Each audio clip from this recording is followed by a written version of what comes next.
Terima kasih Anda masih bersama kami di iNews Siang. Pemirsa, banjir merendam jalan protokol di Demak, Jawa Tengah. Ya, sejumlah kendaraan mogok karena nekat menerabas ketinggian banjir.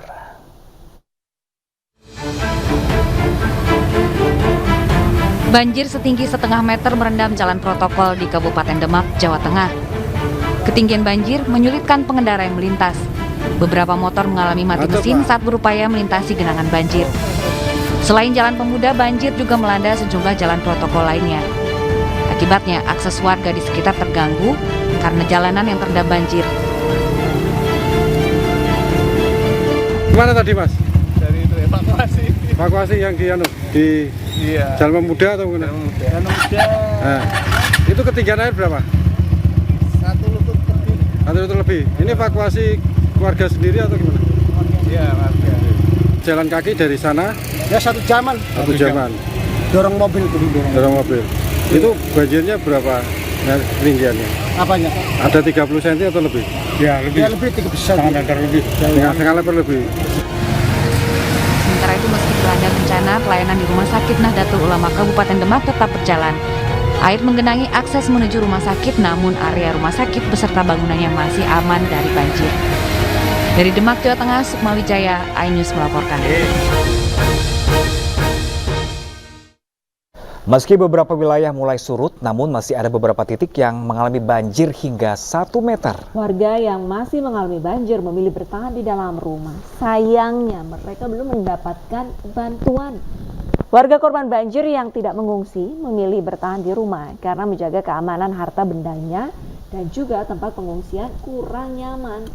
Selain itu, beberapa warga tetap berjaga mengoperasikan pompa. Namun mereka belum mendapatkan bantuan, pemirsa, terutama yang membutuhkan makanan siap saji, obat-obatan, dan salep anti gatal. Kondisi rumah warga terendam banjir sekitar 50 cm hingga 1 meter. Air merendam seluruh ruangan, kamar tidur, dapur, dan lainnya.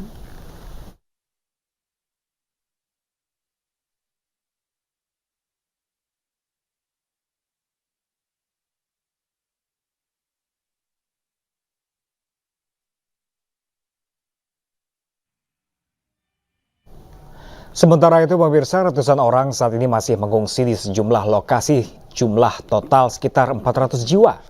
Terbanyak di Aula Kecamatan Pekalongan Barat, lokasi pengungsian lain berada di SDM Tirto 3, Musola, dan beberapa lokasi lain. Dengan kondisi memperhatinkan, pemirsa, kedinginan, tanpa selimut, dan dengan alas seadanya. Banyak di antaranya yang sakit, terutama gatal-gatal, kembung, dan juga demam. Pengungsi, terutama balita, sangat butuh popok, susu, minyak angin, dan makanan tambahan. Karena terlalu lama terendam banjir, banyak warga yang sulit memenuhi kebutuhan hidup. Stok makanan atau sembako hampir habis dan bantuan juga minim. Bantuan disalurkan dari pemerintah dan relawan juga dermawan masih kurang.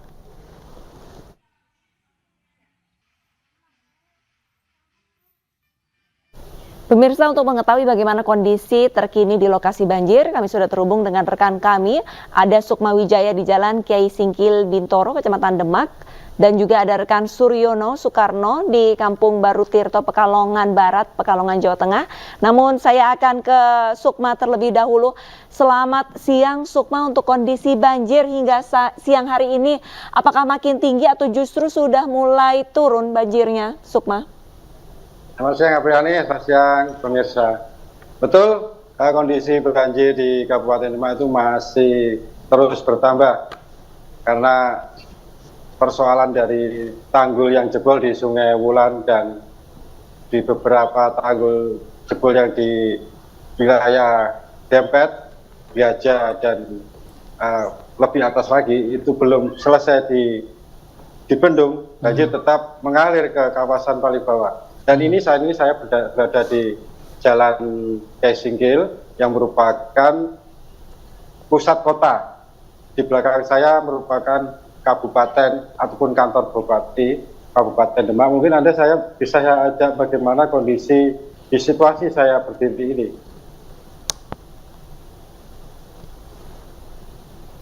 Anda bisa melihat bagaimana kantor bupati yang terkenal dengan pendopo kabupaten tergenang air antara 30 cm sampai 50 cm lebih di kawasan perkantoran ini. Namun dari informasi saya terima, walaupun tergenang, namun aktivitas pelayanan masih berjalan. Namun ada beberapa pelayanan yang dilakukan secara online. Anda bisa melihat di situ ada logo kantor bupati, dan di sini situasinya sangat sunyi. Beberapa kendaraan dari pejabat masih parkir. Dan di depan kantor bupati merupakan jalur protokol. Di sini ada jembatan yang menuju ke alun-alun Demak, dan nanti di sebelah alun-alun ada merupakan Masjid Agung Demak. Di sini ada beberapa tim SAR dan anggota TNI yang mengamankan lokasi bencana apabila ada pengendara yang mengalami kerusakan.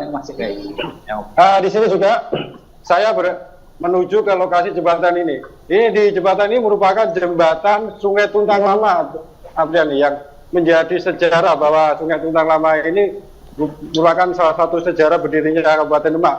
Namun sejak zaman kolonial Belanda, ini dulu merupakan sungai yang besar, dibuat menjadi kecil.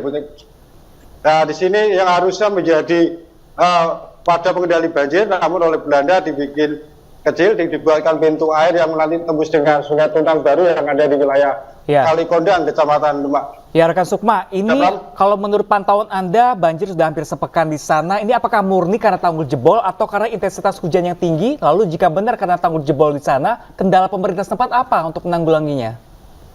Betul, Bram. Ini kan kalau kita melihat posisi Kabupaten Demak merupakan muara pantai dari beberapa kabupaten kota seperti Purwodadi, Kabupaten Semarang, Salatiga, semua aliran sungai masuk ke wilayah Kabupaten Demak. Seperti Kali Tuntang, Sungai Tuntang maksud saya, Sungai Wulan, Sungai Giragung, dan Sungai Dombol Sayung merupakan aliran pembuangan banjir di wilayah hulu sungai. Apabila Demak tidak pernah terjadi hujan, curah hujan, namun di atas muncul curah hujan tinggi, banjir ataupun limpasan banjir masuk ke sungai sangat deras sekali, Pak. Namun apabila tidak ada tanggul yang jebol, kami yakin bahwa Demak tidak akan banjir. Baik. Dan dari data BPBD, banjir ini merupakan akibat dari setidaknya 6 titik tanggul di sungai besar yang jebol. Baik, hingga saat ini untuk proses dari tanggul jebol itu sendiri untuk diperbaiki, perbaikannya sudah seperti apa? Informasi yang kami dapat, upaya dilakukan belum bisa maksimal karena derasnya arus sungai antara arus sungai di Sungai Wulan dengan gelontoran air ke pemukiman elevansinya cukup berbeda sehingga terjadi deras. Sehingga untuk melakukan perbaikan tanggul dibutuhkan ekstra yang hati-hati karena derasnya arus. Oke, baik. Sementara untuk Baik, rekan Sukma, kita tahan dulu. Kita akan menuju ke Pekalongan yang juga diterjang banjir berhari-hari. Di sana sudah rekan kami Suryono Soekarno.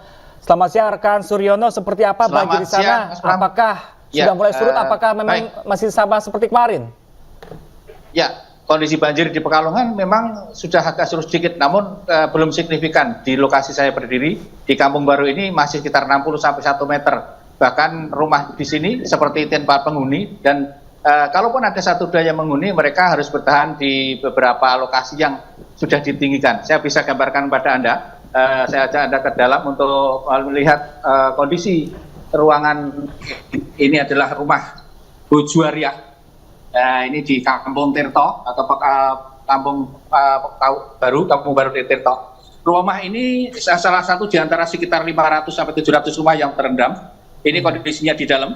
Mereka harus menggunakan penyangga di tempat tidur untuk makan atau memasak seperti ini, tapi mereka kesulitan untuk melakukan aktivitas karena kondisi banjir masih cukup tinggi. Ini sepasang suami istri Bu Juwariah dengan suaminya masih bertahan di sini, dan coba kita akan berdialog sebentar dengan Bu Juwariah. Bu, bagaimana ini Bu kondisinya, Bu, untuk banjir kondisi sekarang ini? Sudah mulai surut atau belum ini, Bu? Sudah mulai surut. Sudah mulai surut. Bu, sudah ada bantuan belum? Bantuan yang jaga pompa suami saya, kayak bantuan Sarimi. Kalau buat Ibu sudah ada belum? Ada. Belum ada bantuan. Sembako atau apa belum ada? Yang dibutuhkan apa, Bu? Banyak semuanya ya. Apa? Misalnya apa? Sembako atau makanan? Oh, apa makanan apa? Obat? obat. Untuk pakaian basah semua? Pakaian enggak. Enggak. Gimana untuk tidur gimana? Tidurnya darurat. Iya. Oke, terima kasih Bu dan semoga banjir segera bisa teratasi. Ini adalah salah satu warga yang bertahan. Kenapa mereka bertahan? Karena memang untuk mengungsi tidak nyaman dan mereka juga menjadi penjaga pompa. Ini sekitar 5 orang yang berjaga di daerah ini, juga bapak-bapak, ada ibu-ibu juga yang membantu mereka, sehingga ini dibutuhkan bantuan-bantuan seperti sembako, makanan siap saji juga, obat-obatan, baju yang mungkin untuk ibu pakaian ke dalam, ini sangat dibutuhkan. Saya bisa kabarkan untuk lokasi yang lain, ini lokasi kemungkinan ini 500 sampai 700 rumah ini, rendamannya masih antara 50 sampai 1 meter. Ini adalah di selain itu juga sungai Maduri, sungai Bermi adalah sungai yang cukup besar dan limpas, dan ini juga menjadi seperti Darmanto menjadi langganan banjir di daerah ini. Demikian Pram dan Ya, Suryono, kalau menurut pantauan Anda ini kan sepi sekali, tidak ada penghuni di sana. Apakah di sana juga melibatkan petugas keamanan yang berkeliling untuk menjaga rumah-rumah mereka di sana? Ya, opsi memang sebagian mengungsikan untuk menjaga rumah-rumah ini, memang mereka swadaya mandiri di rumahnya sendiri karena mereka takut ada beberapa barang hilang sehingga mereka harus menjaga mereka sendiri. Pram. Baik, Suryono, tadi Anda sempat sampaikan ini ada sebenarnya warga yang lebih memilih untuk berdiam di rumah untuk menjaga harta benda mereka. Lantas sudah berhari-hari banjir, apakah ada dokter keliling yang mungkin memantau kondisi kesehatan warga di sana, Suryono? Ya, untuk dokter keliling tidak ada sama sekali. Mereka diminta ke puskesmas atau sarana lain. Kondisi banjir ini cukup dalam, tenaga medis juga tidak mau atau enggan untuk situasi banjir seperti ini. Baik, Oke. Suryono. Ya, Suryono, lalu bagaimana jaringan listrik di sana? Apakah masih ada di sana? Sementara ini sering dimatikan karena kondisi beberapa jaringan listrik ini kan cukup membahayakan keselamatan warga, sehingga mereka dari PLN sendiri mematikan jaringan listrik seperti ini. Ini seperti di daerah Labu seperti ini sementara. Namun juga ada yang lokal lain yang juga ada, mereka bisa dinyalakan atau tidak dimatikan jaringan listriknya. Baik, terima kasih banyak atas laporannya, Suryono Soekarno langsung dari Pekalongan, dan juga sebelumnya ada rekan kami Sukma Wijaya dari Demak, Jawa Tengah. Semoga untuk musibah banjir di kedua wilayah ini segera surut dan masyarakat bisa beraktivitas dengan normal. Terima kasih banyak rekan-rekan.